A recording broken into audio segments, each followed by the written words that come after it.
Hello, hello, beautiful people. So 2017 is coming to a close.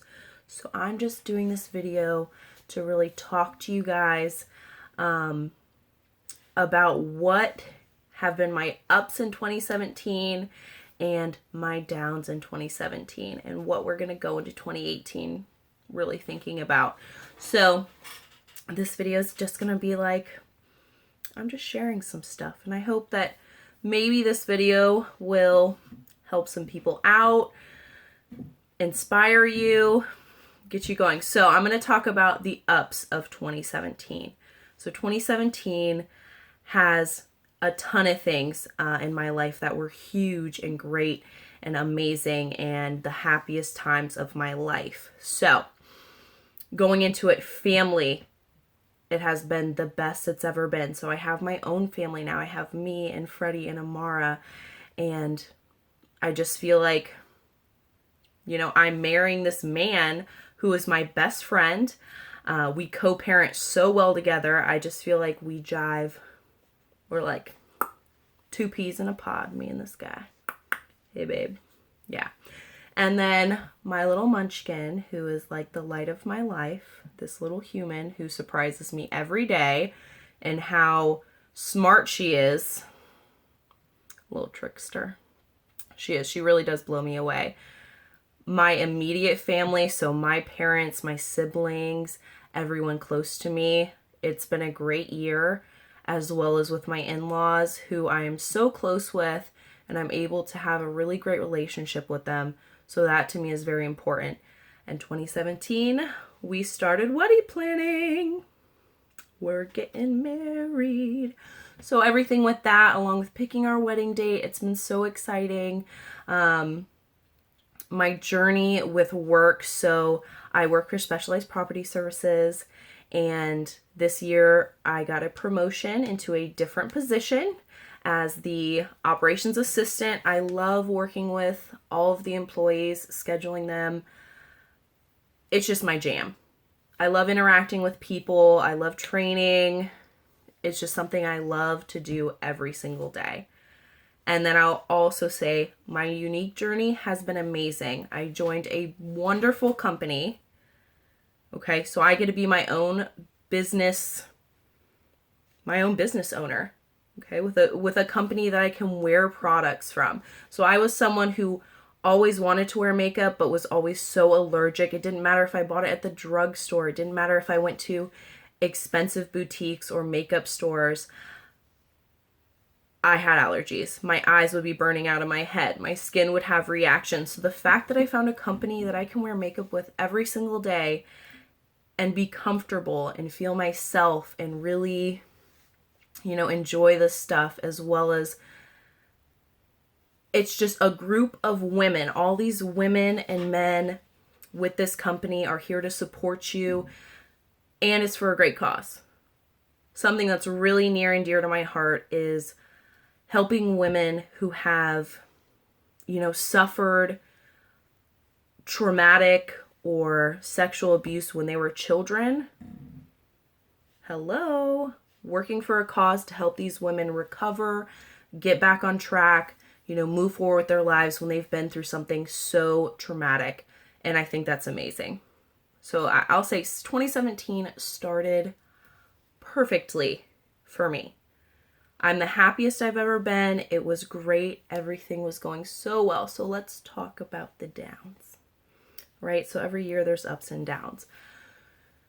We'll say, so 4 months ago, so at 13 months, we weaned Amara. So I was breastfeeding exclusively Amara for 13 months, and we decided to wean her. Family decision. I was like, all right, I'm done. We're going to wean this girl. So I weaned Amara, and within 2 weeks of weaning my beautiful little baby, things started to go downhill. Everything changed. All right. So within the first week of weaning her, I just started getting anxiety. When you have a child, so if you're a parent out there, once you have a baby, your first kid, things are so different. There are fears and weird things that you just never thought you would even think or care about until you have a child, which I was pretty laid back for a parent considering how kind of uptight I am, personality wise. So I thought I was killing it. I was rocking it. I was like, ooh, I got motherhood in the bag. Like, we're good to go. But you have like little anxieties or things you never thought about that you care about once you become a parent, which are normal. Those things are normal. But once I weaned Amara, so the first week, I just started having such bad anxiety about random things. So things that would normally be a fleeting thought started to be something I would think about more regularly. I'm like, that's weird. So I am all about women's intuition. I'm about intuition. I think if you feel a weird feeling or something's going on, it's because there's something in your environment that's trying to warn you, hey, something's going on. So, of course, I'm thinking something in my environment's not right. That's why I'm anxious. My brain wants to place the anxiety to something. It wants to have a specific reason why I'm anxious, right? So I start thinking, oh, it must be because Freddie's on his phone more. That's what it is. This guy's doing something, and that's why I'm anxious. Something has changed, and now I'm anxious, so it must be something in my environment. So that's what my head is saying. Blame it on something. Place the anxiety to a reason. Like, there's a reason you're having this anxiety. So I tell my sister, hey, Freddie's being weird about his phone. Something's going on. Something's going on. She's like, I don't think anything is going on. I think you're being weird. Like, nope, something's going on. Have a feeling. Got a real bad feeling. Okay, so 2 weeks go by. I bring it up to Freddie. Hey, what's going on with you? Like, you're being weird about your phone. Are you talking to someone? I'm getting like all weird and paranoid. He's like, what are you talking about? There's nothing going on. This guy goes to work, comes home every morning. He's taking care of our daughter. I mean, he's like, what are you talking about? There's nothing going on. I'm like, nope, something weird's happening. So anyway, he tells me, hey, nothing's going on. I'm buying Jeep parts online. Maybe that's why I'm on my phone so much. I'm like, all right, that makes sense. Okay. So my brain, I think to myself, all right, that's it. The anxiety, that's it. Problem solved, right? There should be no more anxiety because that's what it was, is me being paranoid about him being on his phone, which I've never been paranoid about that. The anxiety does not subside. It gets worse, and it's about other things. It has nothing to do with Freddie. It has nothing to do, it's just personal, internal things just going on. My brain is just, it's just having anxiety about random things, intense fears. So for a month, I'm just trying to manage these feelings and thoughts, and I'm not telling anyone about it. I'm just, hey, I'm going to meditate more. I'm going to pray more. I'm going to get more into my faith. I'm just going to work through this. I'm only going to listen to motivationals that are really uplifting, no negativity. I'm going to fix this. I'm going to fix myself because I'm just anxious and I'm going to fix it. So I'm struggling for a month by myself, not letting anyone in, kind of just trying to figure out what's going on because I have no idea at this point why I'm feeling this way. So once it starts to get bad about a month, I tell Freddie, hey, I'm having really bad anxiety about everything. A lot of things are triggering me. I can't sleep at night. So at this point, I have insomnia so bad. I'm just up all night thinking and I can't get out of my own head and I'm just struggling. So I tell him, hey, I'm having these really bad thoughts and fears and anxiety and I can't figure out why, and I keep trying to get out of the hole. I keep trying to climb out by myself, and now it's time to let you in. It's time to tell you that something is wrong. Something's wrong. So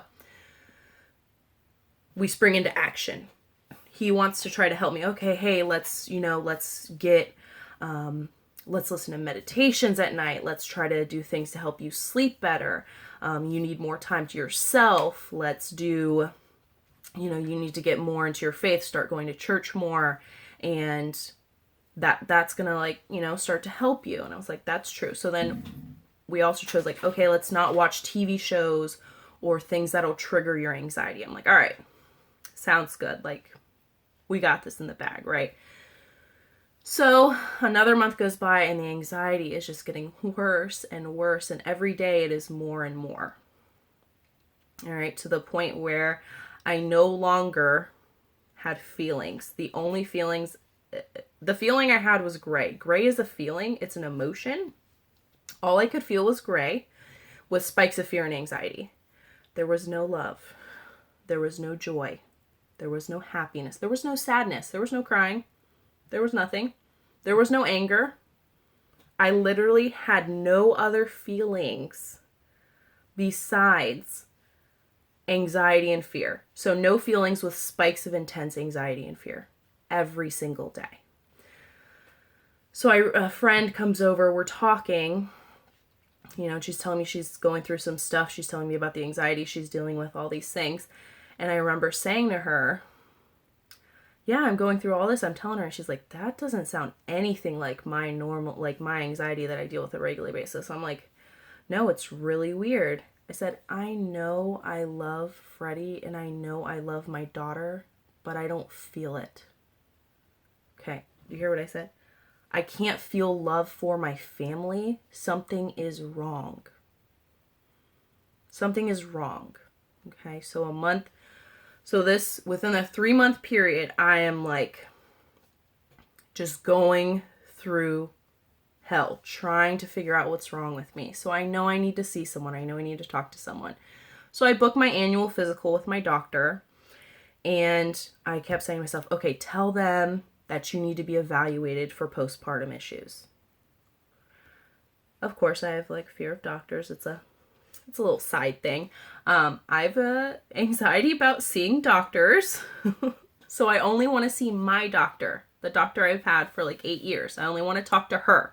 I don't want to wait and get in sooner to see someone else. So she's booked out for 3 weeks.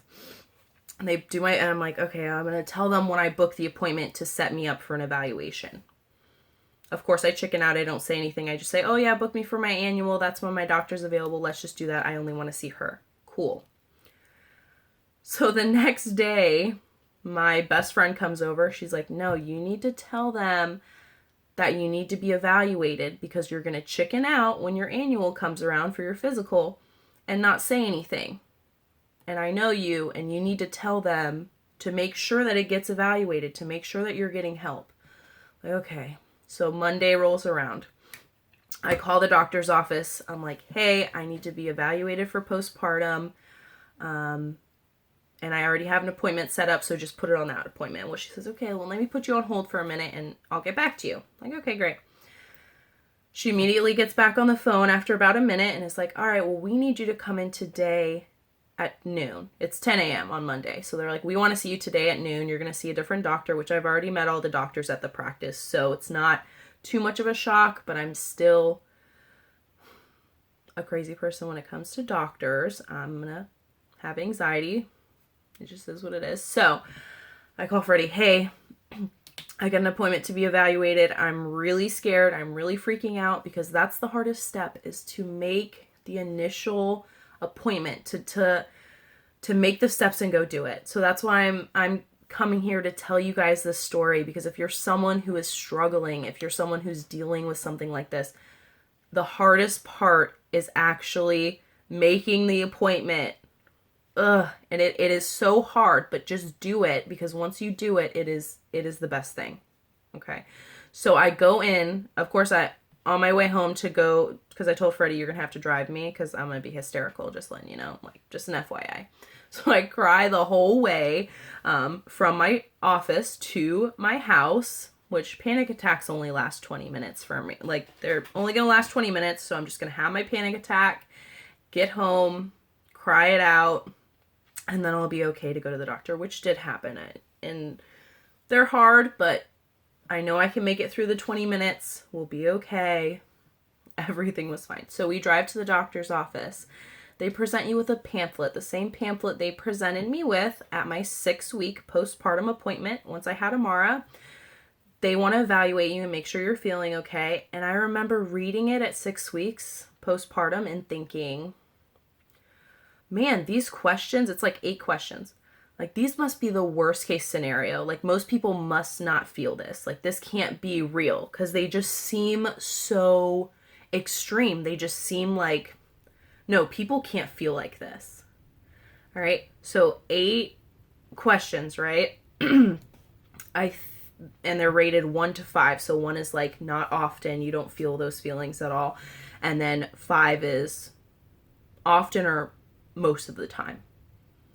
Okay, so 6 out of 8 questions, I feel most of the time. All right, so the highest level, I'm like, yeah, it's all the time. That's like all day. The 2 questions that I did not feel most of the time was, do you feel like a burden to your family or others? I said some of the time, because in the state I was in, it was really hard to focus, get any housework done, concentrate at work. So I did feel kind of like I'm falling behind, I'm failing at those things. So I felt like kind of a burden for not taking that on, but I didn't feel unloved. And then the last question, of course, is why they brought me in so quickly, is because some people do feel like self-harm or harming their child or harming someone else because of the way your brain and the chemicals are happening. I didn't feel that way. I did not feel like hurting myself or my child, but if you are feeling that way, it's because of the chemicals in your head. It's not because that's the way you are. So it's so important to understand that there is help and people out there. So I was diagnosed that day with postpartum depression and anxiety. And my doctor said, because I told her, I don't feel depressed. I don't feel depressed. She's like, well, you're numb to everything, so you are depressed. And the anxiety, sorry about that.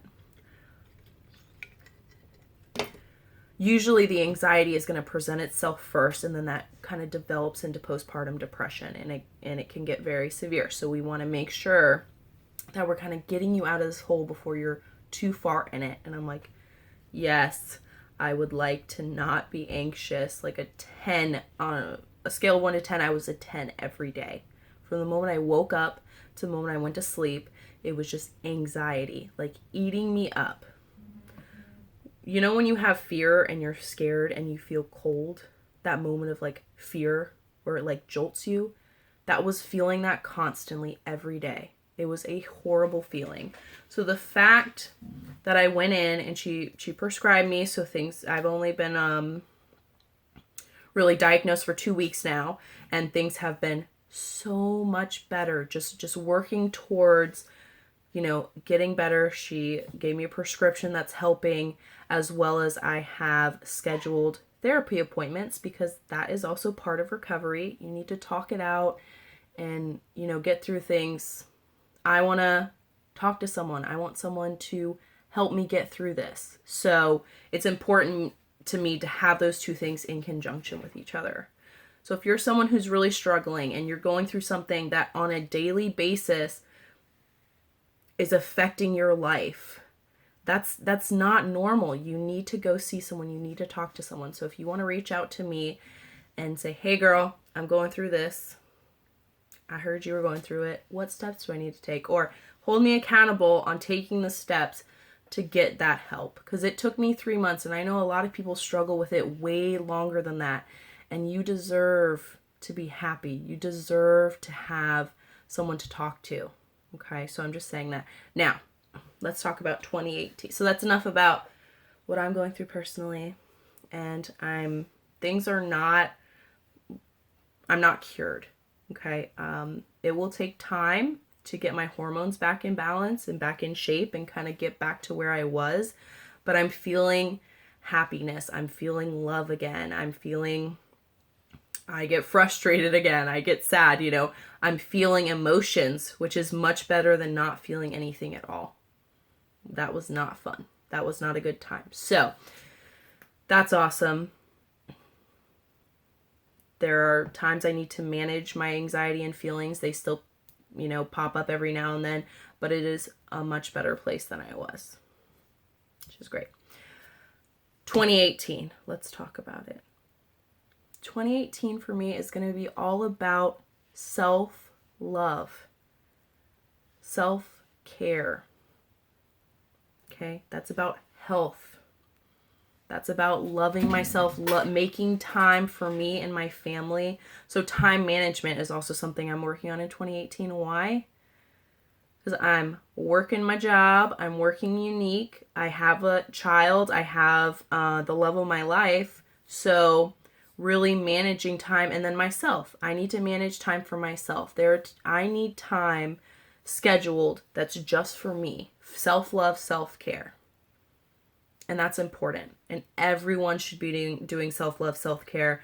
You should also have time where you're unplugged from everyone, where you can just be with your family, be with your kids, be with your significant other, be with your parents or your friends, whatever helps you get through the day, whatever recharges your batteries, you need to take that time to yourself and do it. So 2018 for me is all about the self-love and getting healthy mentally and healthy physically, because those two things go hand in hand as well, guys.